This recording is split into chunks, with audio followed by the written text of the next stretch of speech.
오늘은 사순절 둘째 주이면서 3.1절 기념주일입니다. 한국교회만 있는 특별한 절기이죠. 나라의 독립을 영원하면서 대대적으로 그 독립운동을 시작했던 것들을 기념하며 우리도 그것을 마음에 새겨 3.1절 기념주일로 보내고 있습니다. 어느 나라나 마찬가지죠. 그 민족을 위해서 정말 헌신했던 민족의 영웅들이 각 나라마다 있습니다. 애국했던 사람들도 늘 있고, 반면에 그 반대로 그 나라를 등진 사람들도 분명히 각 나라마다 있는 것이 사실입니다. 독립운동은 그 신사 참배하는 것 앞에서 벌어지는 일들이었기 때문에 신앙운동과도 함께 갔습니다. 그래서 신앙은 곧 애국하는 마음으로 뻗어나갈 수밖에 없었던 것이 우리 한국 교회가 가지고 있었던 주소인데요. 나라라고 하는 것은 이 신앙인을 담는 그릇입니다. 만약에 나라가 없다고 한다면 우리가 일제 치하에서 뼈저리게 깨달은 것이 나라 없이는 신앙도 없고 나라 없이는 신앙인 아니 국민 전체가 없다라는 것을 확인했습니다. 나라고 하는 한 개인이 소중하고 요즘 시대는 그 개인의 자아의 크기가 많이 부풀려져 있는 것도 사실이지만 나라 없이는 한 개인이 없고 또 개인도 나라의 구성원으로서 가려지면 안 되는 그 어떤 중간의 도를 잘 지켜가는 것이 나라와 국민 모두에게 요구되어지는 것이겠죠. 오늘 읽으신 에스더서, 이 에스더는 페르시아 시대를 배경으로 하는 그런 말씀입니다. 유대인 출신이었던 한 여인이 페르시아의 왕후의 자리에까지 올라서게 되면서 그들이 가지고 있는 유대인 학살이라고 하는 그런 무시무시한 계획 앞에서 그가 가진 어떤 지위와 그동안에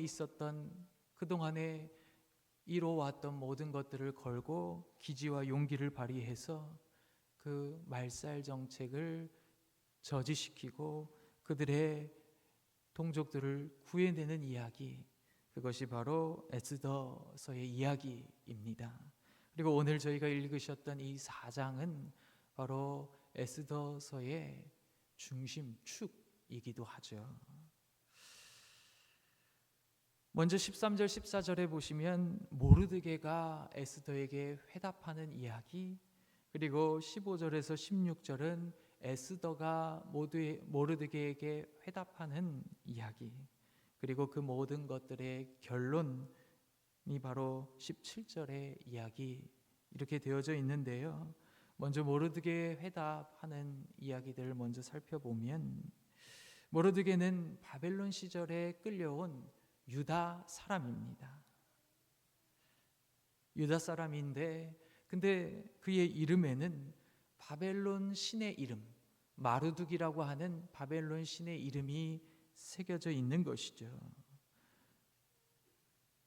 에스라나 느헤미야와 같이 그 페르시아 시대 그 치하에서 고국으로 귀환하려고 결정했던 신앙인들도 있었던 반면에 거기에 남아서 계속해서 신앙생활을 해 가야 하는 그런 신앙인들도 있었습니다.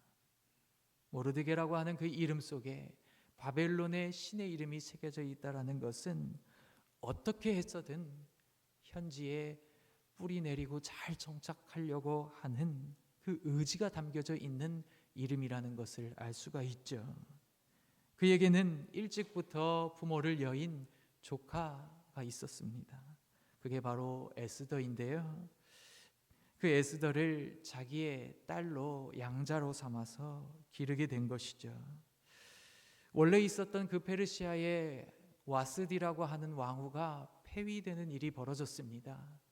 그렇게 되면서 새로운 왕후를 선발하는 공고가 붙었는데, 그때 왕비를 뽑을 때에 에스더가 정말 놀랍게도 왕후로 간택되면서, 페르시아에 얼마나 많은 여자들이 있었겠습니까?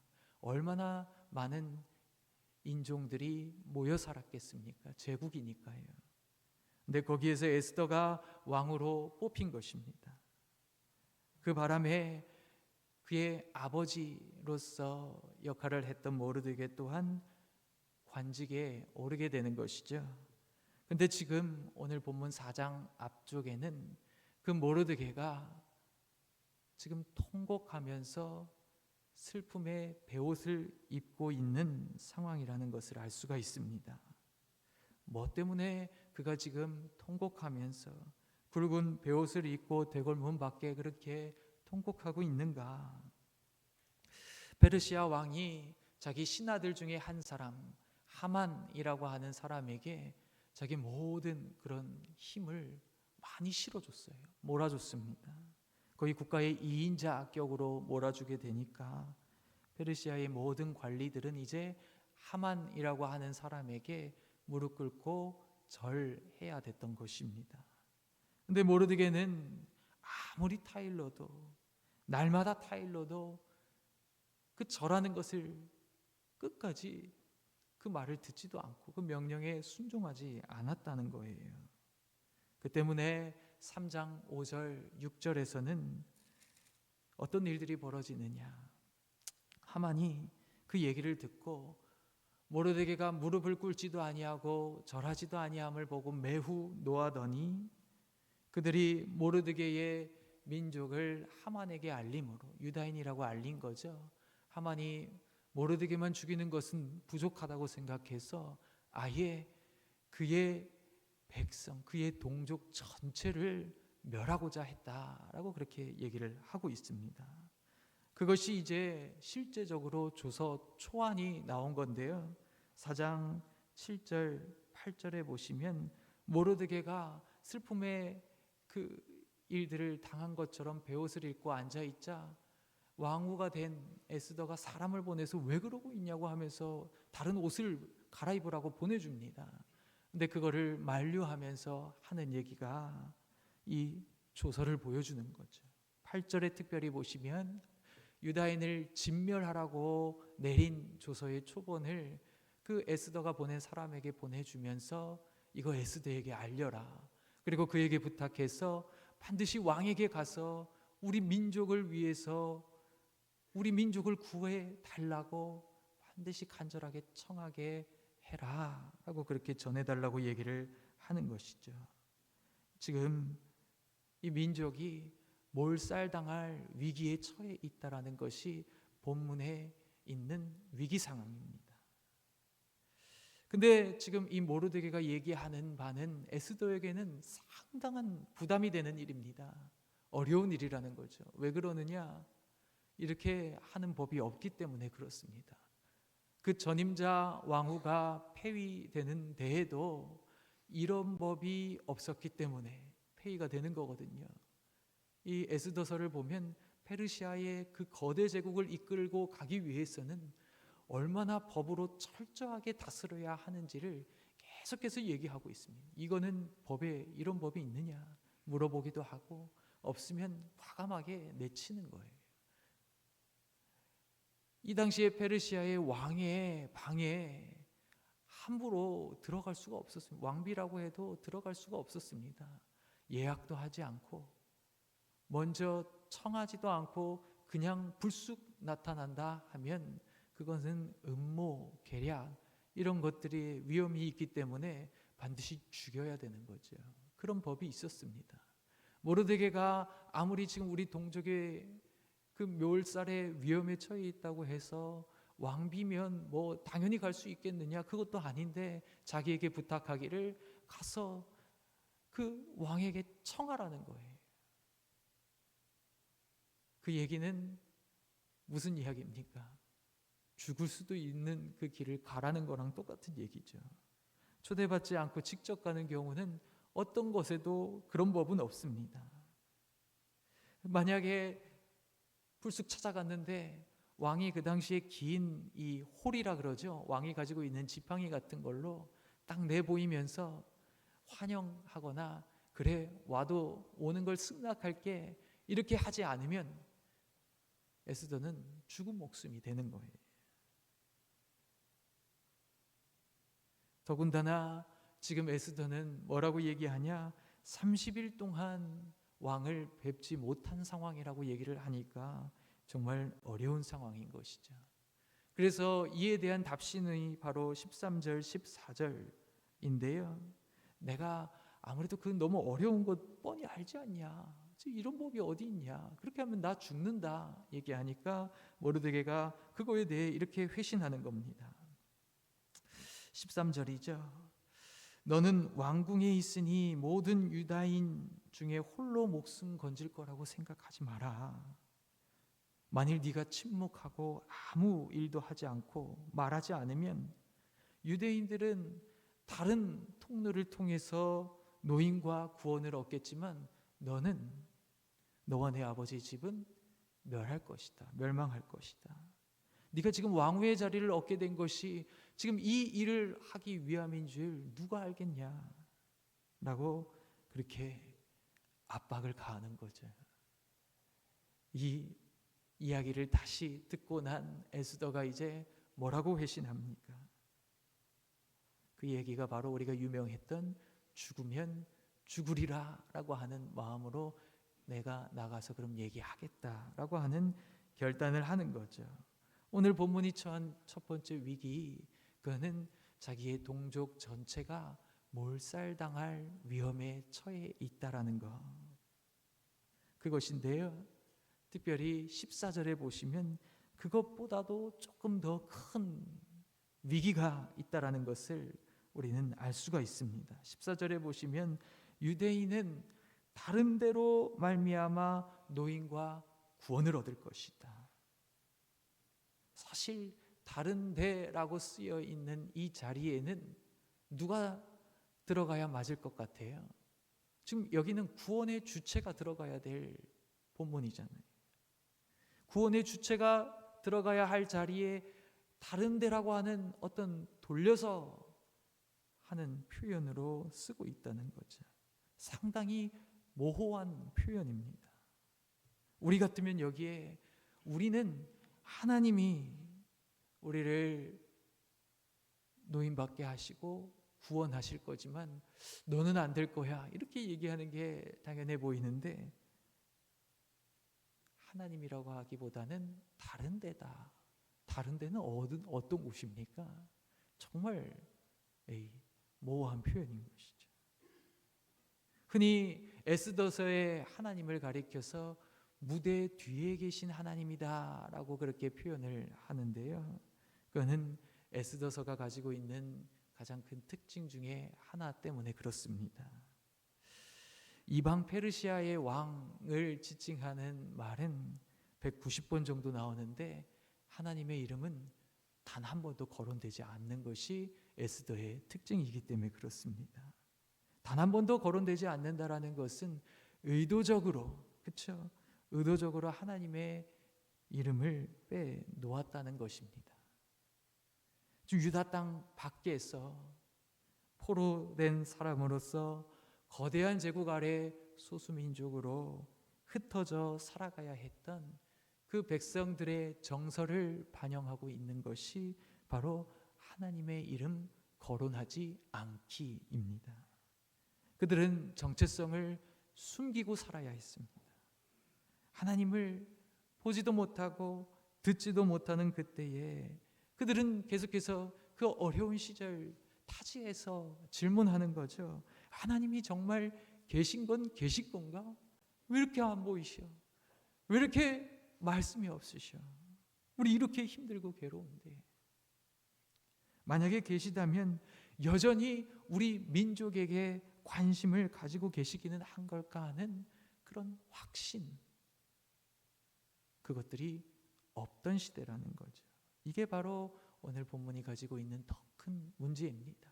민족의 위기사항도 문제지만 이 위기 앞에서 기댈 하나님이 보이지 않고 숨어 계신다라고 하는 것이 본문이 가지고 있는 어려움인 것이죠. 여기에 에스더가 뭐라고 화답합니까? 그것이 15절 16절입니다. 모르드게의 압박에 상당히 난처했을 것이지만 그가 이 중대한 기로에 서서 뭐라고 얘기합니까? 내가 죽는 한이 있더라도 한번 해보겠다, 그렇게 결단을 하잖아요. 너 혼자 살려고 하지 마라. 정말 살 수 있을 것 같으냐? 우리는 하나님의 백성으로서 구원받을 수 있는데 너는 안 될 거야. 넌 오히려 왕궁에 갇힌 목숨이고 지금 당장은 너 혼자 잘 살 것 같지 모르지만 시간이 지나서 네가 유대인인 거 밝혀지면, 아니면 우리 유다인들이 죽을 때에 너가 유대인이라는 것을 알리기만 해도 넌 이미 죽은 목숨이야 라고 하는 이 말은 에스더에게 얼마나 심리적으로 큰 압박이 됐겠습니까? 그 전환점이 되는 것이 그래서 에스더의 결단하는 장면 15절 16절인데요. 이것이 전환점이고 에스더서의 축이 변하는 장면이라는 것을 알려주는 지표는 여러 개가 있습니다. 첫 번째, 에스더는 그동안 자기의 양아버지 모르드게의 명령을 늘 들어오던 사람이었는데 오늘 본문 15절 16절에서 비로소 그가 명령하는 왕비의 자리에 있게 되는 것이죠. 그리고 이 에스더서는 처음부터 끝까지 다 잔치들 이야기입니다. 잔치로 시작해서 잔치로 끝나는 그 잔치로 둘러싸여 있는 데서 오늘 15절 16절만 금식에 대한 이야기를 하고 있는 것이죠. 이 본문의 구조로도 본문의 모양새로도 지금 에스더서 전체에서 여기가 지금 축이구나, 여기가 꼭지점이구나 라는 것을 알려주고 있는데요. 에스더가 두 가지를 모르드게에게 명령합니다. 첫 번째, 수산, 여기는 페르시아의 도시 이름이죠. 수산에 있는 유다인을 다 모아서 나를 위하여 3일 동안 먹지도 마시지도 말고 금식해라. 나도 금식한 후에 이 법도를 깨고 왕에게 죽으면 죽더라도 가겠다. 이 두 가지를 이야기를 하고 있습니다. 금식한다. 여러분, 금식하면서 그냥 일을 하겠다는 게 무슨 의미겠습니까? 금식이라고 하는 것은 그냥 단순히 음식을 안 먹겠다는 이야기가 아니라 우리 믿는 이들의 바운더리 안에서는 금식은 뭐 한다는 거예요? 그냥 밥만 먹지 않고 물만 마시지 않는다는 겁니까? 기도하는 거잖아요. 그러니까 지금 이 페르시아 시대에 살아가는 신앙인들이 얘기하는 것은 분명히 다 신앙의 이야기들인데 의도적으로 하나님을 제쳐놓고 하나님을 빼놓고 그리고 여러 가지 신앙의 이야기들을 계속해서 해가는 장면들인 것을 알 수가 있습니다. 하나님께 기도하는 거죠. 그리고 자기의 목숨을 걸겠다는 겁니다. 근데 여기에서 지금 에스더가 압박받아서 했던 그 중요한 결단의 자리, 결정해야 되는 중대한 순간 무엇을 결정해야 되는가 물으셔야지 에스더의 이야기를 오늘 우리 마음속에 바로 새겨갈 수가 있습니다. 에스더는 뭘 지금 결정해야 되는 것입니까? 그 실마리는 역시 그의 이름에 들어 있는데요. 에스더라고 하는 이 에스테르라고 하는 말은 페르시아식 이름입니다.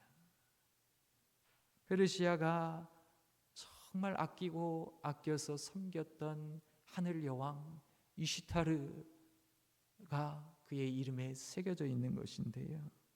이것도 역시 모르드게가 지어준 이름이죠. 모르드게가 이 페르시아 시대에 정말 페르시아 모든 제국의 사람들이 아끼던 여신처럼 사랑받고 성공해서 뿌리내기를 바라는 그의 마음을 담아서 이 이름을 준 것입니다. 근데 여기에서 주목할 것이 무엇이냐? 바로 2장 7절을 읽어가셔야 되는데요. 2장 7절에 보시면 이렇게 얘기하고 있습니다. 그의 삼촌의 딸 하닷사, 곧 에스더는 부모가 없었으나 용모가 곱고 아리따운 처녀라. 그의 부모가 죽은 후에 모르드게가 자기 딸같이 양육하더라. 뭘 주목해야 되느냐? 에스더는 원래 이름이 있었다는 거예요. 무슨 이름입니까? 하다사라고 해서 이거는 도금향이라고 하는 아주 예쁜, 꽃도 예쁘고 나무도 예쁜 그 식물을 가리키는 말이 바로 하다사라고 하는 이름에 들어있는 것입니다. 에스더서 전체를 통틀어서 두 개의 이름을 가지고 있는 사람이 몇 명이나 될까요?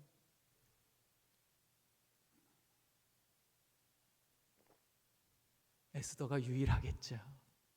에스더만 두 가지 이름을 가지고 있다고 오늘 에스더서에서는 얘기를 하고 있습니다. 이름이라고 하는 것은 곧 그의 정체성을 나타내는 거잖아요. 지금 이 중대한 순간에 해야 하는 결정, 에스더는 뭘 결정해야 되는 겁니까? 자신이 진정 누구인지를 결정해야 되는 거예요. 이 바깥에 나아가서 살다가 자녀를 낳고 그 자녀들이 2세대죠. 2세대들이 이제 성인이 될 때쯤에 보통 뭘 해야 됩니까? 국적을 정해야 됩니다. 그렇죠? 바깥에서 태어났다면, 예를 들면 뭐 미국이나 일본에서 태어났다면 내가 이제 성인이 될 때 일본 국적을 취득할 건지 아니면 우리 대한민국 국적을 취득할 건지 결정해야 되는 기로에 놓이게 됩니다. 마치 그것처럼 지금 에스더는 자기의 히브리식 이름 하다사라고 하는 이름과 그의 정체성, 나면서부터 부여받은 히브리인의 정체성을 선택해야 될 것인지, 아니면 그가 이제 몸담고 살아가고 있는 페르시아 제국의 정체성으로 에스더로서 살아가야 할 것인지 이제는 결정해야 되는 거예요. 동족의 그런 어려움 앞에서.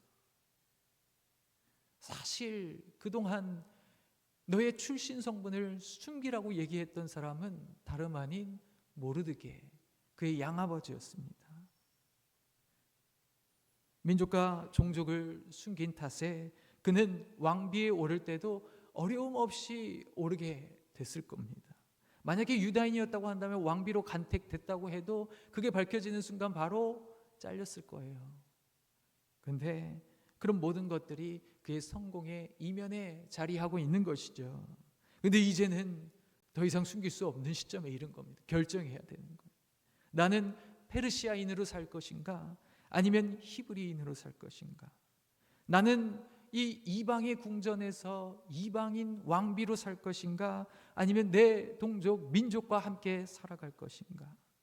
나는 홀로 개인으로 살아남고 내 개인을 위해서 살 것인가 아니면 내 민족과 함께 살아가는 자리를 선택할 것인가? 거기에 에스더가 뭐라고 결단했다는 겁니까? 백성들을 위해 죽을 각오까지 하면서 죽으면 죽으리이다 라고 하는 마음으로 에스더가 그런 영웅적인 면모를 보여주게 되잖아요. 예수 그리스도와 많이 닮아 있죠. 많이 닮아 있습니다. 근데 많이 닮았다는 얘기는 똑같다는 이야기는 아니죠. 닮은 거랑 똑같은 건 다른 거잖아요.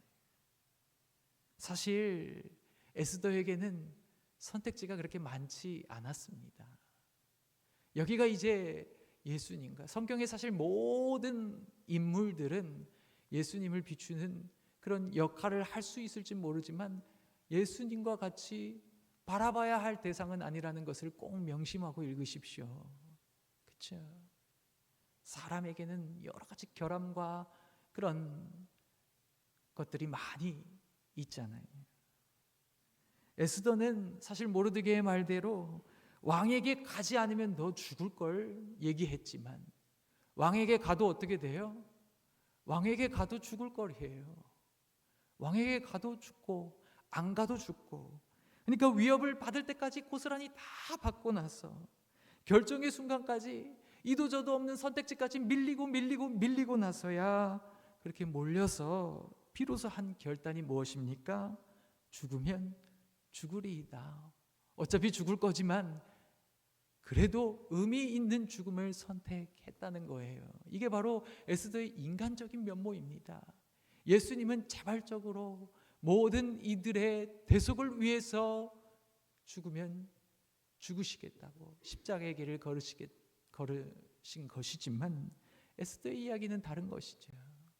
에스더는 마치 우리와 너무나도 닮아 있잖아요. 중요한 수험택지에서 계속 밀려서 못하겠는데 이제는 정말 해야 되는 상황까지 이르렀을 때에 결단하는 그런 모습. 더군다나 지금 에스더가 가지고 있는 삶의 자리, 하나님이 보이지 않던 시대, 들리지 않던 시대에 신앙인으로서 헤쳐나가야 하는 그런 거친 삶의 자리가 오늘날 우리의 삶의 자리와 닮았습니다. 그렇죠? 오늘날에 사는 현대인들에게 에스더서가 찰떡일 수밖에 없는 것은 하나님이 잘 보이지도 않고 하나님의 기적이 잘 눈에 잡히지도 않고 하나님이 정말 살아계신 건가? 우리에게 관심이나 있는 건가? 하는 그런 마음속에 살아가는 이들이 얼마나 많이 있습니까? 우리는 일종의 중간 시민으로 이 땅을 살아가야 하는 존재들이죠. 땅에 세상에 살아가지만 또 예수 그리스도를 믿음으로 받아들이고 하늘나라의 시민으로서 살아가야 될 정체성이 있다는 겁니다. 정체성이 두 개라고 하는 것은 이름이 두 개라는 소리잖아요. 우리는 인생의 매 순간순간마다 결정을 하는 것이고 그 결정이 누적되고 축적된 것이 오늘 지금의 우리의 모습입니다. 그래서 우리의 모습은 우리의 그동안의 결정들을 반영하고 있는 것이죠. 매 순간 결정해야 되는 것이 인생인데 우리는 그 결정에서 세상 사람으로서 결정할 것인가 아니면 그리스도인으로서 결정할 것인가 늘 선택해야 되는 것이죠. 중간 시민으로. 이런 어려운 순간 속에서 세상처럼 나 자신을 위해서 어떤 선택을 해 나아갈 것인가 아니면 예수 그리스도가 원하시는 대로 그리스도인으로서 지금 이 선택 앞에서 선택을 감행할 것인가.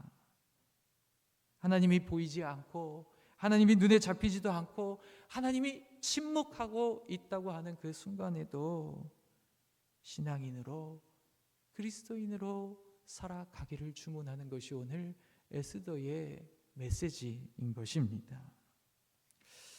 1926년에 태생인 지금도 계신 그 김석태 사관이라고 하는 분이 계셔요. 구세군의 사관인데요. 그가 이제 평안남도 영원 출생인 분입니다. 국민학교에서 공부를 꽤 잘해서 유일하게 자기만 중학교 유학을 가게 됐다는 거예요. 그래서 유학 가서 그 읍내의 한 장로님 댁에 하숙을 하게 됐는데 그 겨울은 유난히 추웠답니다. 그래가지고 같이 하숙하는 친구 둘이서 오늘 밤은 좀 따뜻하게 지내보자고 아궁이에 아주 막 쑤셔 넣어가지고 불을 떼다가 다음날 일어나 봤더니 그 장판을 홀라당 다 태워 먹어버린 거예요. 그래서 이 김석태 사관은 그래도 학교를 갔는데 그 친구는 이거 들킬까 봐서 너무 무서워가지고 혼날까 봐 이 귀한 집에 장판 다 태워 먹었으니까 어떡해요. 그래서 이불을 덮어쓰고 이렇게 학교도 안 가고 있었다는 거예요. 근데 걸렸겠어요? 안 걸렸겠어요? 걸렸지 뭐. 걸렸어요. 그래서 호되게 호통을 당하는 겁니다. 둘이서 이 둘 학교 갔다 온 애랑 같이 호되게 혼나고 있는데 뭐라고 혼내느냐? 야 이놈들아, 방바닥 태워 먹었다고 학교를 안 가는 게 말이나 되냐? 너희들이 앞으로 나라를 세울 사람들인데 머리에 충격을 먹었답니다. 학교에서는 황국 신민이 되라고 그렇게 교육을 받고 가르침 받고 있던 시절에 지금 이 어르신들은 장판값보다도 조선의 아이들의 배움이 끊기는 걸 더 걱정하고 있었다는 거예요. 그걸 더 두려워했다는 겁니다. 그리고 45년 8월 15일 광복이 됐을 때 이 장로님 뇌가 제일 먼저 한 것이 뭐냐? 교회로 갔답니다. 자기도 장로님 뇌 뒤를 따라갔대요. 그 시골 교회에는 오늘날처럼 이렇게 의자도 잘 마련되어 있지 않고 그냥 거친 멍석만 깔려져 있었는데, 근데 그 바닥에 어른들이 다 무릎 꿇고 하염없이 울면서 이렇게 기도했다는 겁니다. 하나님 감사합니다. 우리에게 독립을 주셔서 감사합니다. 그 순간 그분이 이걸 깨달았대요. 아, 나는 일본 사람이 아니구나. 나는 한국 사람이구나. 학교에서 배우지도 못했던 자기의 정체성을 멍석 위에 엎드린 기독교의 등판을 보고 깨달았다고 그가 그렇게 얘기를 하고 있습니다. 그래서 그날부터 예수가 누군지도 모르고 믿음이 뭔지도 몰랐는데 자기는 교회에 나갔다고 그런 이야기를 전해주고 있습니다. 우리 어른들은 이렇게 길렀는데, 근데 아까도 얘기했다시피 이렇게 잘 길러놨는데 자기 이익을 위해서 국가의 옥새까지도 넘기는 사람이 있는 반면 자기 나라를 위해서 목숨을 던지는 사람들도 있었던 것이죠. 사실 이런 이야기들은 수도 없이 많습니다. 각국에 수도 없이 많아요. 우리가 파송의 노래로 부르는 그 디트리히 보네퍼라고 하는 목사님, 그분은 나치 정권에서 독일의 양심을 지키기 위해서, 사실 자기는 독일인이기 때문에 유대인 학살하는 거에 그렇게 크게 연루될 필요가 없어요. 그리고 미국의 유니온 신학교에 자리를 마련해 놓고 초청했기 때문에 미국으로 망명할 수가 있었는데 미국에서 다시 귀국합니다. 왜 그랬습니까? 독일 국민과 고난을 함께하지 않는다면 전쟁이 끝났을 때 독일 교회를 재건할 수가 없습니다. 왜냐하면 독일은 국가교회잖아요. 교회라면 신앙의 양심을 지켜야 되는데 히틀러, 나치 정권에 독일 교회가 그리스도처럼 섬기고 결국에 다 히틀러 정권에 돌아선 거예요. 그러니까 만약에 전쟁이 끝나고 이게 끝나버리면 독일 교회는 이제 더 이상 모든 사람들에게 버려지게 되는 상황인 겁니다. 니네가 나치를 옹호했는데 니네가 무슨 의미가 있겠어? 근데 그때 신앙인으로서의 양심을 지켜서 고백교회라고 하는 것들을 단체를 결성해서 끝까지 싸우고 그 망명을 거부하고 다시 귀국하게 되는데요. 그가 24세 때에 이미 신학 교수 자격을 얻게 됐는데 39세의 나이로 처형당하게 되는 것입니다. 그 처형된 날짜가 너무 안타까울 정도로 45년 4월에 처형되는데 나치 정권이 5월에 무너집니다. 근데 그가 마지막 유언, 죽음은 끝이 아니라 영원한 삶의 시작이다. 그래서 그대들과 함께 다시 시작하는 그 염원을 쓴 것이 선한 능력으로라고 하는 찬양의 가사입니다. 이런 것들은 참 우리 마음을 뜨겁게 하죠. 그렇지만 많은 이들이 이런 사례들을 얘기하면 한편으로는 너무 어려워요. 우리에게 와닿지 않는 이야기들이 될 수 있어요. 왜요? 너무 큰 사람들의 이야기를 하면 우리는 여전히 부족한데. 최근에 이 이야기가 오히려 더 적합하겠다 싶었어요. 저는 지금 살아생전에 있는 분들을 이렇게 설교해서 소개할 때 사실은 참 고민이 많습니다. 사람은 언제 바뀔지 모르기 때문에. 잘하고 있다가도, 그래서 강단에서 소개해버렸는데 그 다음에 갑자기 실수하는 바람에 그 본이 됐던 사람이 오히려 이제는 본 삼지 말아야 하는 반면교사가 되니까, 그래서 살아생전에 있는 분들을 소개하기는 좀 꺼려지는 일이기도 한데, 그럼에도 불구하고 좌계지심이라고 하는 단어로 자기 SNS에 포스팅한 숭실대 교수 이호선 교수라고 한 번쯤은 들어보셨죠? 뭐 이혼 관련된 프로그램도 맡고 있고, 그리고 최근에 무속인 프로그램으로 운명 전쟁 49라고 하는 것에 패널로 이렇게 캐스팅이 됐나 봐요. 근데 그가 1회 만에 하차하게 됩니다. 그래서 그의 이야기를 얘기하는데 이렇게 얘기를 하죠. 누가 뭐래도 저는 평생 기독교인입니다. 하나님 시선을 늘 의식하고 있고 저와 함께하는 모든 내담자들을 위해서 기도하지요.